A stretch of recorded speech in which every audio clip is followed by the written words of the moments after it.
Hi, I'm Bryan Cranston. I'm going to be reading a short story from a collection of short stories that I wrote in a book called A Life in Parts, and this one is called House Painter. When I was a teenager, my friend Jeff, knowing I needed a job, suggested that I work for his dad, a house painter who needed help on the weekends. The family was proudly Native American, and with the last name of Redmond, you couldn't miss. Jeff was a very cool and streetwise kind of guy, while his father was a man of very few words. The thing that they shared together was a strong, mischievous streak.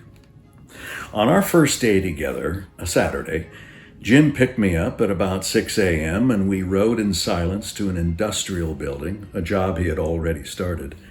When we began, he tossed a rag to me and said, "You soak that in turpentine and keep it in your back pocket. Anytime you make a mess, you clean it up right away. It'll be your best friend." Okay, I said, and made sense. We finished day one at dusk. I was beat and uncomfortable. By the time Jim picked me up the next morning, I had developed a mysterious rash on my backside, raw, itchy, and irritating as hell. On the drive to work, he noticed me scratching my sore left ass cheek and asked, "What's the problem?" I told him that I didn't know, but something probably bit me or else I was having some kind of allergic reaction.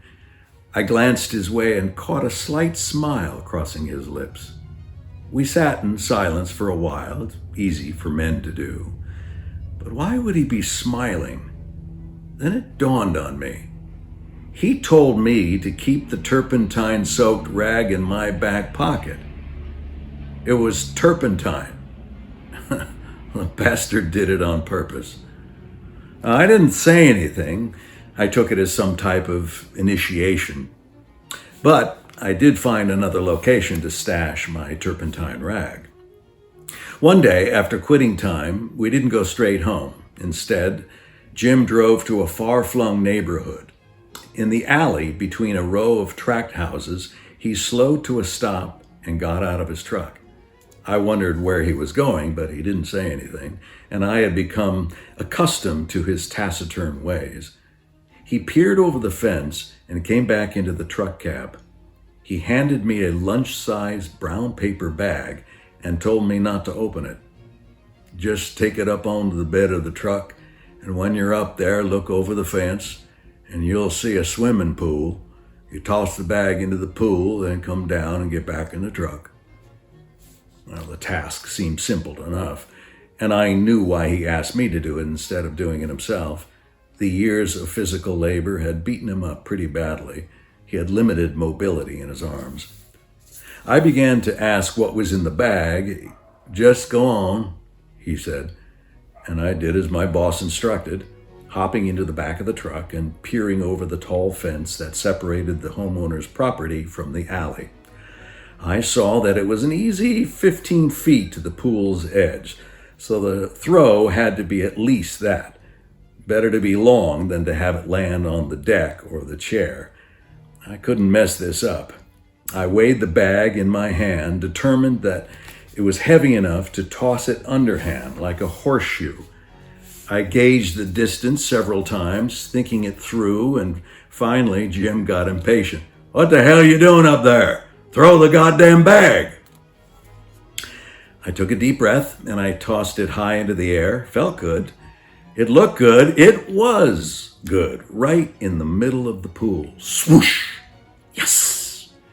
I quietly pumped my fist and scampered down and into the truck's cab.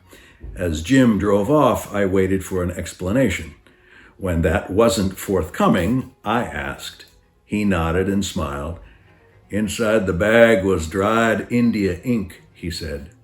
"When the paper got saturated and fell apart, the powder would expand and bloom and spread throughout the pool, finally settling on the plaster siding and the bottom, permanently staining it. The owners would have to drain the pool and sandblast the entire surface to remove it. That's why he told me not to open the bag. It would have stained my hands. He explained that he'd painted the house nearly a year ago, and he tried and tried again to get them to pay him, but no dice. This was his way of closing the account. On another occasion, Jim picked me up and we went to a small market that opened early.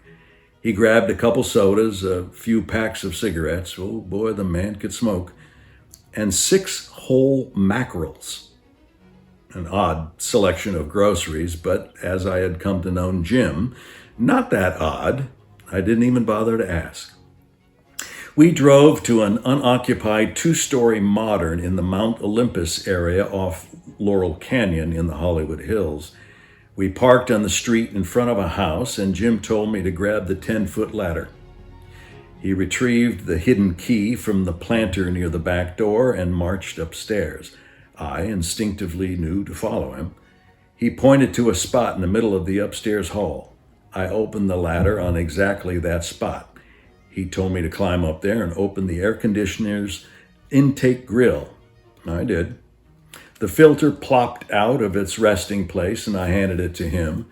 As I steadied myself about 8 feet off the ground, I heard crinkling. I looked down and I saw Jim removing the wax paper from the mackerel. He calmly instructed me to throw the first one inside the AC ducting in one direction as far as I could. I threw it, and I heard it slide 15 or maybe 20 feet. He handed me another one, cold, dead fish, and this time telling me to send it down a different duct. I threw 3 fish in 3 different directions. I replaced the filter and reaffixed the intake grill's clasp. We methodically moved to the downstairs intake and repeated the steps. 3 fish, 3 directions. We returned to the truck and drove for a while in silence. When I couldn't stand it anymore, I asked him what the hell was that all about. He said, "No other fish stinks like mackerel when it rots. They'd only have to expunge the smell by replacing all the air conditioning ducts and compressors. The whole system." It was another non-payment situation, and I asked if he ever tried small claims court. He smiled wider than I had ever seen him smile and said, "We just did."